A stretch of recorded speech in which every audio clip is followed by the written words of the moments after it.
காலை வேளையிலே 4 மாதத்தை கடந்து இந்த 5வது மாதத்தை காண தேவன் கிருபை செய்திருக்கிறார். ஒரு அல்லேலூயா சொல்லாமா? ஒவ்வொரு மாதம் வாக்குத்தத்தம் கொடுத்துக்கிட்டா தான் இருக்கிறார் ஆண்டவர். ஒவ்வொரு மாதம் கொடுக்கப்படுகிறது நமக்கு தேவையான, சபைக்கு தேவையான, குடும்பத்துக்கு தேவையான, தனிப்பட்ட நபருக்கு தேவையான ஆலோசனைகளைத்தான் வாக்குத்தத்தமாக கொடுக்கிறார். அந்த ஆலோசனையின்படி நம்ம நடக்கும் பொழுது பார்த்தீங்கன்னா ஆசீர்வாதம் தானாய் வரக்கூடியது. ஆசீர்வாதம் தானாய் வரக்கூடியது. அல்லேலூயா சொல்லுவோமா? ஆசீர்வாதம் தானாய் வரக்கூடியது. அப்படின்னா ஆலோசனைக்கு கீழ்ப்படிந்து, தேவன் சொல்லுகிற புத்திமதிக்கு கீழ்ப்படிந்து, எச்சரிப்புக்கு கீழ்ப்படிந்து நடந்துட்டோம்னா ஆசீர்வாதம் தானா வரும். ஏன்னா ஆசீர்வாதத்தை ஏற்கனவே கொடுப்பதற்கு அவர் திட்டமிட்டு வச்சிருக்கிறாரு. அதை கேட்கறதுனால கிடைக்காது, அவருடைய வழியில நடக்கிறதுனால கிடைக்கும். அப்படிப்பட்ட ஒரு வாக்குத்தத்தத்தை தான் நாம் இப்போ நம்ம பார்க்க போகிறோம். யோசுவாவின் புஸ்தகம் 24ஆம் அதிகாரம் 15ஆம் வசனம். இந்த யோசுவாவை குறித்ததான ஒரு அறிமுகம் உங்களுக்கு நான் சொல்ல விரும்புகிறேன். இந்த யோசுவா ஆசரிப்பு கூடாரத்தை விட்டு நீங்காதிருந்தான் அப்படின்னு சொல்லப்பட்டிருக்கிறது. யோசுவா ஆசரிப்பு கூடாரத்தை விட்டு நீங்காதிருந்தார். மோசேக்கு உதவியாளராக இரவும் பகலும் வேதத்தை தியானித்து கொண்டு தேவனுக்கு எடுத்த காரியங்களிலே கவனமாய் வாழ்ந்த ஒரு யுத்த மனிதன் தான், யுத்தத்திலே சிறந்த ஒரு மனிதர் தான் யாரு? யோசுவா. அப்ப யோசுவா புத்தகத்திலிருந்து நம்ம வாக்குத்தத்தங்களை நம்ம பார்க்குறோம் அப்படின்னு சொன்னா அதனுடைய பின்னணியை கொஞ்சம் நம்ம தெரிஞ்சிருக்கணும். சரி, அப்ப யோசுவா எப்படிப்பட்டவர்னா மோசே சொல்லுகிறதற்கெல்லாம் கீழ்ப்படிந்தார். மோசே சொல்லுகிறதெல்லாம் கீழ்ப்படிந்து தேவனுக்கென்று யுத்தங்களை நடத்தின ஒரு மனுஷன். அந்த மனுஷனுடைய வாழ்க்கையில் நீங்க பார்த்தீங்கன்னு சொன்னாக்கா, இந்த யோசுவான்ற புத்தகம் எப்படிப்பட்ட புத்தகம்னு சொன்னா யுத்தங்களின் புத்தகம். நீங்க பார்த்தீங்கன்னா யோசுவா புத்தகம் ஃபுல்லா யுத்தங்கள் நடக்கும், ஜெயம் கிடைக்கும். யுத்தம் நடக்கும், ஜெயம் கிடைக்கும். சில சமயத்தில் தோல்வி வந்துடும். எதனால்னா அங்கே ஆலோசனை கேட்காம போகிறதுனால தோல்வி வரும், புத்திமதியை கேட்காம போகிறதுனால தோல்வி வரும். இந்த யுத்தத்தில் இதை தான் செய்யணும், இதை செய்யக்கூடாதுன்னு சொல்லியிருப்பாரு, அதை மீறி செய்யும் பொழுது தோல்வி வரும். ஆகவே ஜெபத்துக்கு பதில் நீங்க கேட்குற மாதிரி வராது, நீங்க கீழ்ப்படுகிறதுக்கு ஏற்ற பதில்தான் ஜெபத்துக்கு பதிலாக வரும். அதற்கு இன்னைக்கு ஒரு காரணத்தை நம்ம பார்க்க போகிறோம். யோசுவாவின் புஸ்தகம் 24ஆம் அதிகாரத்தில் 15ஆம் வசனம். கர்த்தரை சேவிப்பது உங்கள் பார்வைக்கு ஆகாததென்று கண்டால் பின்ன யாரை சேவிப்பீர்கள் என்று தெரிந்து கொள்ளுங்கள். நதிக்கு அப்புறத்தில் உங்கள் பிதாக்கள் சேவித்த தேவர்களை சேவிப்பீர்களோ? நீங்கள் வாசம் பண்ணுகிற தேசத்து குடிகளாகிய ஏமோரியரின் தேவர்களை சேவிப்பீர்களோ? நானும் என் வீட்டாருமோ வென்றால் கர்த்தரையே சேவிப்போம் என்றான். Hallelujah. Joshua take a decision. யோசுவா ஒரு தீர்மானத்தை எடுத்தவராக இருந்தார். இந்த நாளுக்கு 3 விஷயத்தை ஆண்டவர் எனக்கு சொன்னார். என்னன்னா, குடும்பம், 2வது சபை, 3வது சமுதாயம். குடும்பத்தில் தான் ஆண்டவர் எல்லாத்தையும் ஆரம்பிக்கிறார். ஆனால் தான் ஆண்டவர் சொல்றாரு, நீங்களே எனக்கு சாட்சிகள். நமக்கு நம்ம நல்லவர்கள் அப்படின்றதுக்கு, இல்லை நம்ம அன்பானவர்கள் என்பதற்கு, அல்ல நம்ம தூய்மையான வாழ்க்கையை வாழ்ந்து கொண்டிருக்கிறதுக்கு யார் சாட்சி? யார் சாட்சி?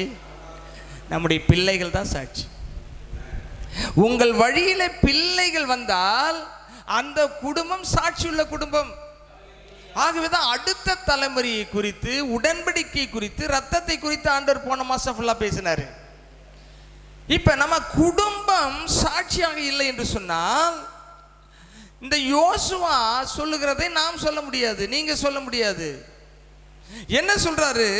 நானும் என் வீட்டாருமோ வென்றால் கர்த்தரையே சேவிப்போம்.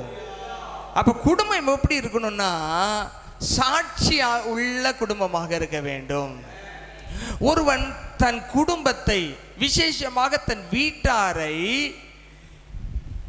விசாரியாமல் போனால், கர்த்தருக்குள் நடத்தாமல் போனால், அவன் சாட்சி உள்ள குடும்பம் என்று சொல்லவே முடியாது. ஆகவே தான் கர்த்தர் எதை வச்சிருக்கிறான்னு சொன்னா, நீங்கள் உலகம் எங்கு போய் சர்வ சிருஷ்டிக்கு சுவிசேஷத்தை பிரசங்கித்து பிதா குமாரன் பரிசுத்தாவி நாமத்தினால் அவர்களுக்கு ஞானஸ்தானம் கொடுங்கள். இதோ உலகத்தின் முடிவு பெறுது, நான் உங்களுடனே கூட இருக்கிறேன். நீங்க ஒவ்வொரு குடும்பம் இந்த மாதத்தில் சொல்ல வேண்டும், நானும் என் வீட்டாரும் வென்றால் கர்த்தரையே சேவிப்போம். அல்லேலூயா. நோவா ஒரு தீர்மானத்தை எடுக்கிறார். அவருடைய மனைவி அதற்கு கீழ்ப்படுகிறார்கள். 3 பையன்கள் கீழ்ப்படுகிறார்கள். 3 மருமகள்கள் கீழ்ப்படுகிறார்கள். இதுதான் சாட்சியுள்ள குடும்பத்தினுடைய ஒரு அடையாளம். ஆபிரகாம் ஒரு தீர்மானம் எடுக்கிறார். சாராள் கீழ்ப்படுகிறாள். ஈசாக்கு கீழ்ப்படுகிறான். அங்க இருக்கிற வேலைக்காரர்கள், மேனேஜர் எல்லாம் கீழ்ப்படுகிறார்கள். இதுதான் சாட்சியுள்ள ஒரு குடும்பம். நீங்கள் உங்கள் வாழ்க்கையிலே உங்கள் கணவருக்கு கீழ்ப்படுகிறீர்களா? பிள்ளைகளே, கர்த்தர் உங்களை பார்த்து இந்த காலை வேளை கேட்கிறார், உங்கள் பெற்றோருக்கு கீழ்ப்படுகிறீர்களா? இன்னைக்கு பெற்றோருக்கு கீழ்ப்படியாத நிறைய பிள்ளைகள் பெற்றோர்களை கண்ணீர் வடிக்க வைத்துக் கொண்டிருக்கிறார்கள். ஆண்டவர் கொடுக்கிற வாக்குத்தத்தத்தை நாம் அவர் யோசிக்கிறது போல, அவர் எப்படி நமக்கு சிந்திக்க வைக்கிறாரோ அப்படி சிந்திக்கும் பட்சத்தில் தான் நமக்கு இந்த வசனம் ஆசீர்வாதமாக மாறும். அல்லேலூயா. அதனால தான் ஆண்டவர் தூதர்களை படைத்தது போல மனிதர்களை படைக்கவில்லை. தூதர்கள் பாருங்க, ஒரே நாள்ல பல கோடி தூதர்கள் வீழ்ந்து போனார்கள். நான் வானத்துக்கு ஏறுவேன், அதுக்கு மேல சிங்காசனத்தை போடுவேன், அங்க போய் உட்காருவேன், என்னையும் கடவுளாக எல்லாரும் வழிபடணும்னு நினைச்சான் பாருங்க. அவனுடைய சிந்தனை ஏற்றுக்கொண்ட அத்தனை கோடி தூதர்கள் விழுந்து போனார்கள். கர்த்தர் பார்த்தாரு, மனுஷனை கூட்டம் கூட்டமாக படைக்கக்கூடாது, ஒருத்தனை படிச்சு அவனுடைய சீன்லேருந்து ஒவ்வொருத்தனா கொண்டு வந்து கூட்டமாக மக்கள் விழுந்து போகக்கூடாது, தனித்தனியாக ரட்சிக்கணும், தனித்தனியாக அபிஷேகிக்கணும், ஒவ்வொரு குடும்பமாக தனக்குள் கொண்டு வரணும்னு திட்டம் போட்டு தேவன் குடும்பத்தை ஏற்படுத்துகிறார். ஆகவேதான் மல்கியா எழுதின தீர்க்கதரிசி புத்தகம் சொல்றார் 2:15, அவர் ஒருவனை அல்லவாய் படைத்தார். ஏன் ஒருவனை படைத்தார்? தூதர்கள் மாதிரி கோடிக்கணக்கில் ஏன் படைக்கல? ஏன் ஒருவனை படைத்தார்? பரிசுத்தம் உள்ள மனுஷனா வாழ்வதற்கு அல்ல, பரிசுத்தம் உள்ள சந்ததி பெரும்படிக்காக. கரங்களை தட்டி கர்த்தரை மையப்படுத்துமா? உங்களுடைய வழியில கர்த்தர் உங்களுக்கு காட்டின பாதையிலே, தகப்பனே உன் பிள்ளை வரவில்லை என்றால் அந்த பிள்ளையை கர்த்தருக்குள்ளாக நடத்த வேண்டிய பொறுப்பு உன்னுடைய கரத்தில் இருக்கிறது. தாயே, நான் உன்னை பார்த்து சொல்கிறேன், உன்னுடைய குடும்பத்தினுடைய தேவ வழிநடத்தலுக்குள்ளாக உன் பிள்ளை வரவில்லை என்று சொன்னால் அதில் நடத்த வேண்டியது உன்னுடைய பொறுப்பாக இருக்கிறது. அதனால தான் எபேசியர் 6ஆம் அதிகாரத்தில் 1ஆம் வசனம் சொல்லுகிறது, பிள்ளைகளே வாசிங்களேன், எடுத்து வாசிங்களேன். எபேசியர் 6:1 என்ன சொல்லு? எல்லாம் மனப்பாட வசனம், சண்டே ஸ்கூல் வசனம். இதெல்லாம் பிள்ளைகளே உங்கள் பெற்றோருக்கு கர்த்தருக்குள் கீழ்ப்படிங்க. ஏன் அப்படி கர்த்தருக்குள் எழுதியிருக்காங்கன்னா, இன்னைக்கு நிறைய பெற்றோர்கள் தவறான பாதையில பிள்ளைகளை நடத்துறாங்க. நிறைய தாத்தா பாட்டிகள் தவறான பாதையில நடத்துகிறார்கள். அதனால தான் ஆண்டவர் சொல்றாரு, பிள்ளைகளே உங்கள் பெற்றோருக்கு எப்படி கீழ்ப்படிங்களா? சொல்லுகிற ஆலோசனை வசனத்தின்படி இருக்கிறதா? ஆலோசனை கர்த்தருடைய வசனப்படி இருக்கிறதா? புத்திமதி கர்த்தருடைய வசனத்தின்படி இருக்கிறதா? அப்படின்னா பிள்ளைகள் கண்டிப்பாய் அதற்கு கீழ்ப்படிய வேண்டும். அதுல 3ஆம் வசனத்தை வாசிங்க. உன் தகப்பனையும் உன் தாயையும் கனம் பண்ணுவாயாக என்பது வாக்குத்தத்தம் உள்ள என்ன கற்பனையா? முதலாம் கற்பனை 10 கட்டளை. முதலாம் கற்பனை இது இருக்கு. மொத்தம் எத்தனை கட்டளை? 10 கட்டளை இருக்கு இல்லையா? அதுல 2ஆ நம்ம பிரிச்சு பார்த்தோம் இல்லையா? தேவனுக்குரியது 1லிருந்து 4, அப்புறம் 5லிருந்து 10 மனிதனுக்கு செய்ய வேண்டியது. அப்போ மனிதனுக்கு செய்ய வேண்டியதில் முதலாவது பிரதானமானது என்ன தெரியுங்களா? உன் தகப்பனையும் தாயும் கனம் பண்ணுவாயாக, என்ன சொன்னாலும் கீழ்ப்படின்றாரு. இந்த மாதத்தில் எந்த பிள்ளைகள் ஆவிக்குரிய பெற்றோருக்கு சரி, அதே போல உங்களுடைய சரீர பிரகார பெற்றோருக்கு எந்த பிள்ளைகள் கீழ்ப்படுகிறார்களோ அந்த பிள்ளைகளுக்குரிய ஆசீர்வாதம் பரலோகத்திலிருந்து தேவனே அனுப்பி விடுவார். அல்லேலூயா, அல்லேலூயா. அதான் நீதிமொழிகளில் ஞானி சொல்கிறார், பிள்ளையானவன் நடக்க வேண்டிய வழியிலே அவனை நடத்து, அவன் முதிர் வயதிலும் அதை விடாதிருப்பான்.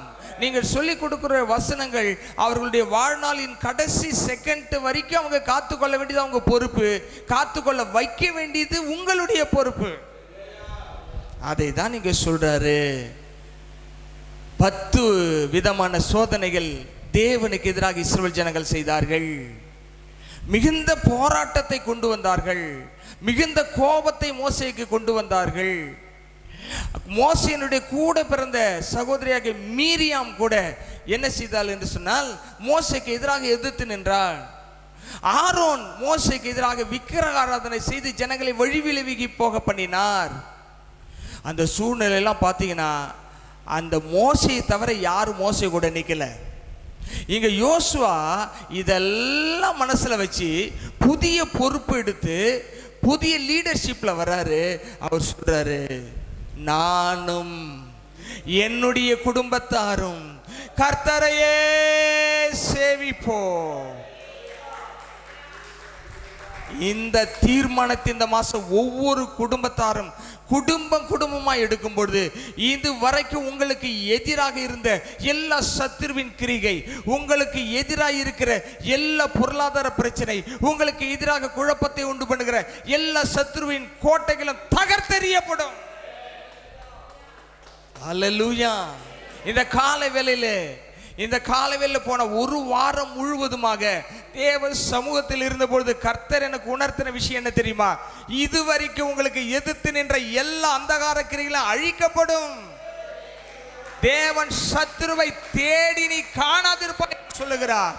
தேவனுடைய வல்லமை இந்த மாதத்துல கிரிகை செய்வதை வெளியரங்கமாய் நீங்கள் பார்ப்பீர்கள்.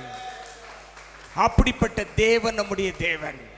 ஆகவேதான் யோசுவாவின் புஸ்தகத்தில் நம்ம முதல் பகுதியை பார்த்தீங்கன்னா, கர்த்தரை சேவிப்பது உங்கள் பார்வைக்கு ஆகாதது என்று கண்டால், கர்த்தரை வழிபடுறது எல்லாம் சரி வராதுப்பா. இந்த வசனம் கீழ்ப்படிவது சரி வராது. இந்த வசனம் இதெல்லாம் கீழ்ப்படிய முடியும். இதெல்லாம் என்ன காலம்? கம்ப்யூட்டர் காலம். அதெல்லாம் போய் இப்போ என்ன வந்துருச்சு? ரோபோட்டு காலம், ஏஐ காலம் இதுப்பா. இதெல்லாம் இந்த காலத்தில் என்ன செய்யாது, இப்படி எல்லாம் ஃபாலோ பண்ண முடியாது. Jesus, I want to leave my life. இன்னைக்கு உலகம் இப்படி போயிட்டு இருக்கு. கர்த்தர் நமக்கு பார்த்து சொல்றாரு, நம்ம குடும்பத்தை பார்த்து சொல்றாரு, கர்த்தரை சேவிப்பது ஆகாத விஷயமா? ஆகாததுக்கென்ற என்ன செய்ய போற? கர்த்தரை தவிர, அவருடைய வார்த்தை தவிர, அவருடைய சித்தத்தை தவிர, அவருடைய திட்டத்தை தவிர, அவருடைய தரிசனத்தை தவிர, அவருடைய நோக்கத்தை தவிர அதற்கு எதிராக வாழ்ந்து என்ன செய்ய போறோம்னு கேட்கிறார் இந்த காலைவெல்ல கர்த்தர். கர்த்தரை சேவிப்பது ஆகாதது என்று கண்டால் பின்ன யாரை சேவிக்க போறீங்க? எதுக்காக வாழ போறீங்க? யாருக்காக வாழ போறீங்க? கர்த்தரை சேவிப்பது ஆகாதது என்று கண்டால் பின்ன யாரை சேவிக்க போறீங்க அப்படின்னு என்ன அர்த்தம்? கர்த்தருடைய வசனத்தை நீங்க விட்டு விடும் பட்சத்தில் அது நீங்க விக்கிரக ஆராதனை செய்வதற்கு சமம்.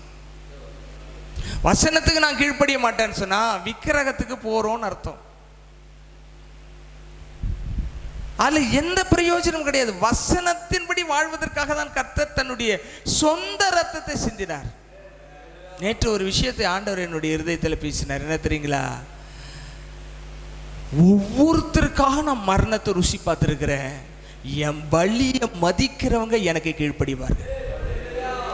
ஒவ்வொருத்தருக்காக மரணத்தை நான் ருசி பார்த்திருக்கிறேன். ஒவ்வொருத்தருக்காக நான் உயிரை கொடுத்திருக்கிறேன். ஒவ்வொருத்தருக்காக நான் அடி வாங்கி இருக்கிறேன். ஒவ்வொருத்தருக்காக நான் தலையில முள்மூடி சூடப்பட்டிருக்கிறேன். ஒவ்வொருத்தருக்காக நான் கையில் ஆணி அடிக்கப்பட்டிருக்கிறேன். ஒவ்வொருத்தருக்காக நான் காலில் ஆணி அடிக்கப்பட்டிருக்கேன். ஒவ்வொருத்தருக்காக விழாவில் கொத்தப்பட்டிருக்கேன். என் வழியை நினைக்கிறவன் என்னுடைய வழியிலே நடப்பான். அதை நினச்சி கலக்கி போயிட்டு அப்படியே அமைதியாக ஜானிச்சிட்டு இருந்தேன். உனக்காக, உன் மனைவிக்காக, உன் பிள்ளைகளுக்காக அடிபட்ட ஒருத்தர் தான். அவருக்காக வாழ்கிறது தான் வாழ்க்கை. அவர் எப்படி வாழறது? அவருடைய வார்த்தையின்படி வாழ்வதுதான் வாழ்க்கை. அதான் பாட்டு இப்படி பாடுறாங்க, நானும் என் வீட்டாருமோ என்றால் கர்த்தரையே சேவிப்போ, நீயும் சேவிப்பாயா, நீயும் சேவிப்பாயா. நானும் என் வீட்டாருமோ என்றால் கர்த்தரையே சேவிப்போ, நீயும் சேவிப்பாயா, நீயும் சேவிப்பாயா. கர்த்தரையே சேவிப்பது ஆகாததென்று கண்டால், கர்த்தரையே சேவிப்பது ஆகாததென்று கண்டால், யாரை நீ சேவிப்பாய் என்பதை இன்றே தீர்மானம் செய்வாய். யாரை நீ சேவிப்பாய் என்பதை இன்றே தீர்மானம் செய்வாய். நானும் என் வீட்டாருமோ என்றால் கர்த்தரையே சேவிப்போ, நீயும் சேவிப்பாயா, நீயும் சேவிப்பாயா. அல்லேலூயா, அல்லேலூயா. யோசுவாவை குறித்து எழுதப்பட்டிருக்கிறது. 1ஆம் அதிகாரத்தை எடுங்க. அந்த 1ஆம் அதிகாரத்தில் நீங்கள் பார்த்தீங்கன்னு சொன்னால் யோசுவாவுடைய ஒரு கேரக்டர் எழுதப்பட்டிருக்கிறது. அதில் தான் நீங்கள் உங்கள் குழந்தைகளை வளர்க்கணும். 7ஆம் வசனத்தை வந்து கவனிங்க. என் தாசனாகிய மோசே உங்களுக்கு கற்பித்த நியாயப்பிரமாணத்தின்படியெல்லாம் செய்ய கவனமாயிருக்க மாத்திரம் மிகவும். எப்படி செய்யணுமா ஒரு குடும்பம்? பழைய ஏற்பாட்டில் ஒரு குடும்பம் எப்படி வாழணுமா? உனக்கு கற்பித்த நியாயப்பிரமாணத்தின்படியெல்லாம் செய்ய கவனமா இருக்கணும். ஒரு கணவன், மனைவி, குழந்தைகள் தேவன் வார்த்தையில் என்ன சொல்லியிருக்க அதை செய்ய ரொம்ப கவனமா இருக்கணும். ஒரு யுத்தம் மேகம் நம்முடைய தேசத்தை சூழ்ந்திருக்கிறது. எப்ப என்ன நடக்கும்னு தெரியாது. நோய்கள், பலவீனங்கள் ஒரு பக்கம், ஒரு பக்கம் ஆவிக்குரிய மண்டலத்தில் பெரிய யுத்தங்கள். இதெல்லாம் பார்க்குற சூழ்நிலையில் உங்களை காப்பாற்றக்கூடிய ஒன்றே ஒன்று என்ன தெரியுமா? வசனத்தின்படியான வாழ்க்கை. நம்ம மெக்ரா மாஷான்னு ஒரு அருமையான ஊழியக்கார அம்மா வந்தாங்க பல வருடங்களுக்கு முன்பாக. அப்போ அவங்க சொன்ன வசனம் என்ன தெரியுமா? மத்திய 7ஆம் அதிகாரத்தை சொல்லிட்டு போனாங்க. என்னை வரைக்கும் என்னுடைய மனசில் இருக்கு. அப்போ கூரை சர்ச்சு, இந்த கூரை சர்ச்சில் வந்து அவங்க சொன்னாங்க, அதை கூட நீங்கள் வாசிக்கலாம். 37ஆம் வசனம் நினைக்கிறேன். என் வார்த்தையை கேட்டு அதன்படி செய்கிறவனை யாருக்கு ஒப்பிடுவேன்? கண்மலையின் மேல் தன் வீட்டை கட்டின புத்தியுள்ள மனுஷனுக்கு ஒப்பிடுவேன்னு சொல்லி அவங்க மணல் மேல் கட்டின வீட்டுக்கும் கற்பாறையின் மேல் கட்டின வீட்டுக்கும் உள்ளதான வித்தியாசத்தை சொல்லி வார்த்தையின்படி வாழ வேண்டும். வாசிங்க 37 47 வாசிங்க. ஆகையால் எத்தனை வசனம்? 7:24. நன்றி. நான் சொல்லிய, ஆகையால் நான் சொல்லிய இந்த வார்த்தைகளை கேட்டு இவைகளின்படி செய்கிற எவனவனா இருக்கட்டும், எவனோ அவனே கண்மலையின் மேல் தன் வீட்டை கட்டின புத்தியுள்ள மனுஷனுக்கு ஒப்பிடுவேன். நல்லா கவனிங்க. உங்கள் குழந்தைகள் கர்த்தருடைய வார்த்தையில் நடக்கிறாங்களா, அவங்களுக்கு சேஃப்டி இருக்குது, கவலையே பட வேண்டாம். அதனால தான் தினமும் வார்த்தையை சொல்லிக் கொடுங்க. அவங்க எத்தனை வயசானாலும் வசனத்தை அவர்களோடு பேசுங்க. அந்த வசனம் தான் அவர்களை பாதுகாக்கும்.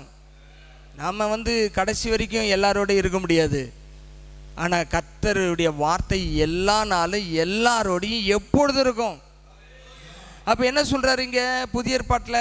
பழைய ஏற்பாட்டில் யோசுவாவை பார்த்து சொல்கிறாரு, புதிய ஏற்பாட்டில் எல்லாரையும் பார்த்து சொல்கிறாரு. என்ன சொல்கிறாரு? கேட்டு அவைகளின்படி செய்கிறவனோ அவன் கண்மணியின் மேல் தன் வீட்டை கட்டின புத்தியுள்ள மனுஷனுக்கு ஒப்பிடுவேன். பெருமழை சொரிந்து பெருவெள்ளம் காற்றடித்து அந்த வீட்டின் மேல் மோதின பொழுது அது விழவில்லை. ஏனென்றால் அது கண்மலையாகிய கிறிஸ்துவின் மேல் கட்டப்பட்டு இருந்தது. ஹல்லேலூயா, ஹல்லேலூயா. என்னுடைய வாழ்க்கையின் வெற்றிக்கு என்ன ரகசியம் நீங்க கேட்டீங்கன்னா நான் சொல்லுவேன், இன்னை வரைக்கும் வசனத்தில் நிற்கிறேன், அவ்வளோதான். இந்த ஒரு விஷயம் வசனத்தின்படி இருக்கா, அதில் நிற்பேன். வசனத்தின்படி இல்லையா, அதில் நிற்க மாட்டேன். ஏன்னா வசனத்தின்படி இல்லாத ஒரு விஷயத்தில் நீங்கள் நின்னீங்கன்னு வைங்களேன், உங்களை ஒரே காற்று கவிழ்த்து போட்டுரும், ஒரே அலை அடித்து நொறுக்கி விடும். நீங்கள் இது வரைக்கும் வாழ்ந்த வாழ்க்கை எல்லாத்தையும் அழிச்சு போட்டுரும். ஆனால் தான் புதிய ஏற்பாட்டிலையும் சொல்கிறாரு. பழைய ஏற்பாட்டில் நம்ம திரும்ப வருவோமா? 7 வசனம் 1:7, கவனமாய் மாத்திரம் மிகவும் பலங்கொண்டு திடமனதரை நீ போகும் இடமெல்லாம் புத்திமானாய் நடந்து கொள்ளும்படிக்கு, போகிற இடங்களெல்லாம் புத்திமானாய் நடந்து கொள்ளும்படிக்கு அதை விட்டு வலதுபுறம் இடதுபுறம் விலகாதிருப்பாயாக. கொஞ்சம் அட்ஜஸ்ட் பண்ணலாம், பண்ணாத. வசனத்தின்படி நேராக போ. கொஞ்சம் லெஃப்ட்டும் போகாத, ரைட்டும் போகாத, ஸ்ட்ரைட்டாக போ. இப்படி வசனத்தை தியானித்து தியானித்து தியானித்து தியானித்து தியானித்து வாழ்ந்ததுனால தான் மோசேக்கு அடுத்ததாக ஸ்தானத்திலே தேவன் யோசுவாவை கொண்டு வந்து நிறுத்தினார். வார்த்தையின்படி வாழ்க்கை இல்லைன்னு சொன்னா அது ஒரு மதத்தில் நீங்க வாழ்றீங்க, அவ்வளவுதான். கர்த்தருடைய வார்த்தையின்படி உங்களுடைய வாழ்க்கையை கட்டவில்லை என்று சொன்னால் சோதனைகள் 2 பேருக்குமே வருங்க. 2 பேருக்குமே சோதனை வரும். வசனத்தின்படி வாழ்றவங்களுக்கு சோதனை வரும், வசனத்தின்படி வாழாதவங்களுக்கு சோதனை வரும். நம்ம வசனத்தின் மேல் கட்டப்பட்டு விட்டால் சோதனையை நாம ஜெயிப்போம். வசனத்தில் கட்டப்படவில்லை என்று சொன்னால் சோதனை நம்மளை ஜெயிச்சிடும். ஒரே காத்து மழை சில சமயத்தில் கலிஃபோர்னியா அந்த மாதிரி அமெரிக்கா தேசத்தில் சில இடத்துல அந்த ஹரிக்கேன் சொல்லி புயல் வரும் பாருங்க, அப்படியே சுற்றி பரட்டி எடுத்துக்கிட்டு எல்லாத்தையும் கவுத்து போட்டு போயிடும். இந்த மர வீடுகள்லாம் அப்படியே பறக்கும். ஏன்னா அதுக்கு அஸ்திபாரம் இல்லை. கிறிஸ்து என்ற கண்மலையின் மேல் வார்த்தை என்ற வசனத்தை வைத்து கட்டிவிட்டால் எது வந்தாலும் அசையாது. அல்லேலூயா. வார்த்தையில் கட்டப்படுங்க. 3 விஷயத்தை ஆண்டவர் சொல்லியிருக்கார். நம்ம ஒரு விஷயத்தை தான் பேசிட்டு இருக்கிறோம். எங்கு போனாலும் கர்த்தர் சொல்றாரு. என்ன சொல்றாருன்னா, இந்த எப்படிப்பா நியாயந்திருப்பீங்க? நான் நியாயந்திருக்க மாட்டேன் யாரையும். நான் சொன்ன வசனமே அவனையும் கடைசி நாளையும் நியாயந்திருக்கும். வார்த்தை தான், அவருடைய வார்த்தை தான் நம்ம நியாயந்திருக்க போகுது. நம்ம ஐயா நான் இந்த ட்ரினிட்டி சர்ச்சில் மெம்பராக இருந்தேன் ஐயா, ஐயா நல்லா காணிக்கை கொடுத்த ஐயா, ஆமையா ஃபேனெல்லாம் வாங்கி போட்ட ஐயா, ஐயா எப்போ காசு கேட்டாலும் நான் கொடுத்துட்டு இருந்தேன் ஐயா. அப்படியாப்பா, ரொம்ப சந்தோஷம். வசனத்தின்படி வாழ்ந்தியா? ஐயா அது அப்பப்போ வாழுவையா, அப்பப்போ விட்டுருவையா. அவர் சொல்லார், வசனம் ஒன்று நியாயந்திருக்கும். ஏர்போர்ட்டுக்கெல்லாம் போனீங்கன்னா ஸ்கேனிங் பண்ணுவாங்க. அது யாராக இருந்தாலும் ஸ்கேன் பண்ணி தான் ஆகணும். அது ஸ்கேனிங்குள்ளே போய் தான் ஆகணும். போனால் தவறான பொருள் இருந்து அது சுட்டி காமிக்கும். அது யாராக இருந்தாலும் தூக்கி எறிஞ்சு தான் ஆகணும். வசனத்துக்கு ஒவ்வாத விஷயங்கள் எங்கே இருக்குதோ தேவ பிள்ளைகளே, நான் பாரத்தோடு கண்ணீரோடு வேதனையோடு சொல்லுகிறேன், அந்த விஷயத்தை தூக்கி எறிங்கள் இன்றைக்கு. அப்பொழுது கர்த்தர் என்ன செய்வார்னா, உங்களுக்கென்று பரலோகத்தில் வச்சிருக்கிற ஆசீர்வாதத்தை உங்களுக்கு உங்கள் குடும்பத்துக்கு கொண்டு வந்து கொடுப்பார். இந்த மாதம் நிறைய ஆசீர்வாதங்கள் வரக்கூடிய மாதம். சத்துருடைய சதி திட்டங்கள் நொறுக்கப்படுகிறதான மாதம். சத்துரு நம்முடைய அருமையான தேவதாசன் பிராங்கோ சொன்னது போல 2 முறை இந்த சபைக்கு எதிராக மிகப்பெரிய போராட்டங்கள் வந்தது. உண்மை அவர் சொன்னது. அவருக்கு நமக்கு தெரியவே தெரியாது, எனக்கு தெரியும். அமைதியாக போய் உபாசத்தில் உட்காந்துருவேன். அந்த யுத்தம் கடந்து போகிற வரைக்கும் கண்ணீரோடு பாரத்தோடு வசனத்தை தியானித்து ஜெபிச்சு அதை மேற்கொள்ள கத்திருக்கிற விஷயம். எப்போல்லாம் நான் உபாசத்தில் உட்காரனோ அப்போல்லாம் நீங்கள் தெரிஞ்சுக்கணும், ஒரு யுத்தத்தினுடைய உச்சகட்டத்துக்கு போயிடுச்சு. அதுதான் ஐயா போய் உட்காந்து ஜெபிக்கிறாரு. நீங்களே என்னோட ஜெபிச்சிருந்தாங்க இன்னும் பெரிய மாற்றங்கள் வந்திருக்கும். அதுதான் ஆண்டவருடைய வேதனை என்ன தெரியுமா? திறப்பிலே நிற்கவும் சுவரை அடைக்கவும் ஒரு மனுஷனை தேடின ஒருத்தரையுமே காணல. ஒவ்வொரு காலங்களிலேயும் ஒவ்வொரு சூழ்நிலையும் கர்த்தர் ஒரு மனிதனை தேடுகிறார். ஒரே ஒரு மனுஷன், எனக்கென்று வாழக்கூடிய ஒருத்தன் வேணும், என் வார்த்தையின்படி வாழக்கூடிய ஒருத்தன் வேணும், அந்த ஒருத்தன் வேணும், ஒருத்தன் வேணும், ஒருத்தன் வேணும், இன்னை வரைக்கும் தேடுறாரு. உங்கள் குடும்பத்தில் அந்த ஒருத்தரா நீங்கள் ஏன் இருக்கக்கூடாது? உங்கள் சமுதாயத்துக்கு அந்த ஒருத்தரா நீங்கள் ஏன் இருக்கக்கூடாது? இந்த சபையின் வளர்ச்சிக்கு ஒருத்தரை தேடுறாரு. இந்த சபையினுடைய ஆசீர்வாதத்துக்கு ஒருத்தரை தேடுறாரு. அந்த ஒருத்தரா நீங்களும் நானும் ஏன் இருக்கக்கூடாது?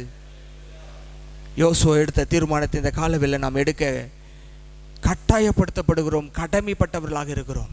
தேவன் ஃபோர்ஸ் பண்ணி சொல்றாரு, நீயும் உன் வீட்டாரும் கர்த்தரை சேவி, வரக்கூடிய ஆபத்துக்கு விலக்கி உன்னை காத்துக்கொள்.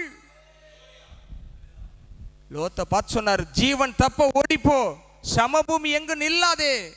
இதுவரைக்கும் அதில் தானே வாழ்ந்த, ரைட்டு, இப்ப ஆபத்து வருது, ஓடிப்போ. தேவனுடைய குரல் நம்முடைய இருதயங்களை துணிக்கும் என்று சொன்னால், டெய்லி தயவு செய்து வேதத்தை தியானித்து படியுங்க. ரீடிங்லாம் எல்லாம் பண்ணலாம், பைபிளை ஃபுல்லாக கூட எழுதி கொடுத்துடலாம், பிரச்சனையே இல்லை. அதுக்கெல்லாம் வழி இருக்கு, வாழ்கிறதுக்கு வழி இருக்கு. அண்ணா மனசு வச்சாதான் வாழ முடியும். மனசு வைக்கணும், தியானிங்க. 1 மணி நேரம் வேதத்தை என்ன செய்யும், நல்லா புதிய ஏற்பாடு பழைய ஏற்பாடு எல்லாம் வச்சு தியானிங்க. முழங்கால் படிட்டு 1 மணி நேரம் செபிங்க. இந்த 2 செய்யாமல் எதையுமே செய்யாதீங்க. இந்த 2 வழியாக தான் கர்த்தர் பேசுவார். வேதத்தை வாசிக்கும்பொழுது கர்த்தர் உங்களோட பேசுவார், ஜெபிக்கும்பொழுது கர்த்தர் இடத்துல நீங்கள் பேசுகிறீங்க. இந்த 2-வே கம்யூனிகேஷனை என்னைக்கு நிறுத்தாதீங்க, யாரும் நிறுத்தாதீங்க, எப்போயும் நிறுத்தாதீங்க. வருகை வரைக்கும் இதை 2ஐயும் செய்துக்கிட்டே இருங்க. எங்கே இருந்தாலும் கர்த்தர் உங்களை பாதுகாப்பார், நீங்களும் புத்திமானாய் நடந்து கொள்வீர்கள். அந்த வசனத்தினுடைய மேல் பகுதியும் கீழ்ப்பகுதியும் மட்டும் நான் உங்களுக்காக வாசிக்கிறேன். இந்த யோசுவாவின் புஸ்தகத்தில் 24:15 நான் எடுத்து வாசிக்கிறேன். ஹல்லேலூயா. கர்த்தரை சேவிக்கிறது உங்கள் பார்வைக்கு, வசனத்தின்படி வாழ்வது உங்கள் பார்வைக்கு ஆகாதது கண்டால் என்ன பண்ண போறீங்கன்னு டேஷ் போட்டுங்க. ஆனால் யோசுவா சொல்றாரு பாருங்க, நானும் என் வீட்டாருமோ வென்றால் கர்த்தரையே சேவிப்போம். கண்களை மூடி ஆண்டவரை நோக்கி பார்ப்போம். எங்கள் அன்பு நிறைந்த தகப்பனே, என்னோடும் சபையோடும் பேசியிருக்கு, அதற்காக உமக்கு ஸ்தோத்திரம். வசனத்தின்படி வாழ்வதற்கு இந்த சபையை அழைக்கிறீர். பல பல வருடங்களுக்கு முன்பதாக அருமையான தேவனுடைய ஊழியக்காரி அம்மா வந்து இங்கே சொன்ன வார்த்தையை ஞாபகப்படுத்தி இருக்கிறீர். அது ஒரு 93-94 வருடங்களில் சொன்னதை திரும்ப எங்களுக்கு ஞாபகப்படுத்துகிறீர். அது மட்டுமல்ல, இந்த யோசுவா 24:15 ஏற்கனவே எங்களுக்கு வாக்குத்தத்தமாய் கொடுத்துருக்குறீங்க. அதை மறுபடியும் சொல்கிறீங்கன்னா நாங்கள் அதில் நடக்கலைன்னு அர்த்தத்தை நாங்கள் புரிஞ்சுக்கொள்கிறோம். நாங்கள் நடக்க எங்களை அர்ப்பணிக்கிறோம். எந்த பொல்லாத காரியங்களும் எந்த பொல்லாத சிந்தனைகளும் உம்முடைய பிள்ளைகளை ஆளுகை செய்யாதபடி, உலகத்தின் சிந்தனை ஆளுகை செய்யாதபடி, மாம்சத்தின் சிந்தனை ஆளுகை செய்ய, வசன ஒருடைய இருதயத்தையும் ஆளுகை செய்யும்படியாக வல்லமில்ல கருத்தில் அர்ப்பணிக்கிறோம். ஆசீர்வதியும் இயேசுவி நாமத்தை ஒப்பு கொடுத்து ஜெபிக்கிறேங்க நல்ல பிதாவே. என் ஆத்துமாவே கர்த்தரை ஸ்தோத்திரி, என் முழுவலுமே பரிசுத்த நாமத்தை ஸ்தோத்திரி. என் ஆத்துமாவே கர்த்தரை ஸ்தோத்திரி, அவர் செய்த சகல மறவாதே. ஆமென். ஹல்லேலூயா, ஹல்லேலூயா, ஹல்லேலூயா. God bless you, God bless you, God bless you.